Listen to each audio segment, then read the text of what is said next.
السلام علیکم عزیز طلباء اور طالبات، امید کرتی ہوں کہ آپ سب اپنے اپنے گھروں میں اللہ کے فضل و کرم سے باہر و عافیت سے ہوں گے۔ آف لائن سیشن میں آپ کا پھر سے خیر مقدم۔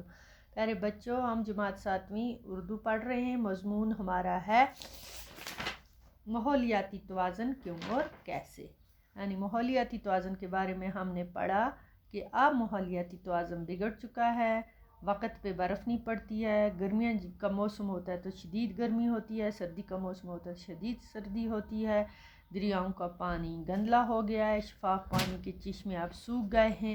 ان سب کی وجہ یہی ہے، یہ ہمارا ماحول اب بگڑ چکا ہے۔ اس سب کی وجہ بس یہ ہم خود ہیں۔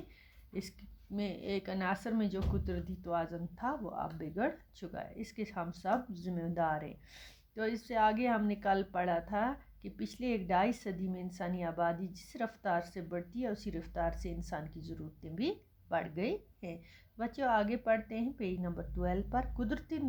قدرت نے ماحول کے مختلف عناصر مثلاً ہوا، پانی، جنگلات اور جانداروں میں ایک خاص طرح کا جو توازن قائم کیا تھا وہ انسان کی بڑھتی ہوئی آبادی یعنی مشینی دور کی آمد سے بگڑ کے رہ گیا ہے۔ مشینی دور کی آمد سے بگڑ کے رہ گیا ہے۔ کارخانوں، فیکٹریوں سے نہ صرف یہ خام مال، کچے مال کی شکل میں یعنی قدرتی جو وسائل کا بے ذرائع استعمال ہوا، بلکہ ان فیکٹریوں اور کارخانوں سے نکلنے والے مادوں نے ہوا اور پانی اور زمین کو زہر آلودہ کر دیا، زہریلا بنا دیا۔ بچوں، فیکٹریوں سے دھواں نکلتا ہے، کارخانوں سے نکلنے والے یہ خام مال جو پانی میں جاتا ہے اور ہوا میں جا کر اس کو گندا کرتا ہے، زمین کو زہر آلودہ کر دیا۔ جب فیکٹریوں اور گاڑیوں کو کم تھی تو کم گیسز فضا میں خارج ہوتی تھی تو کم تھی،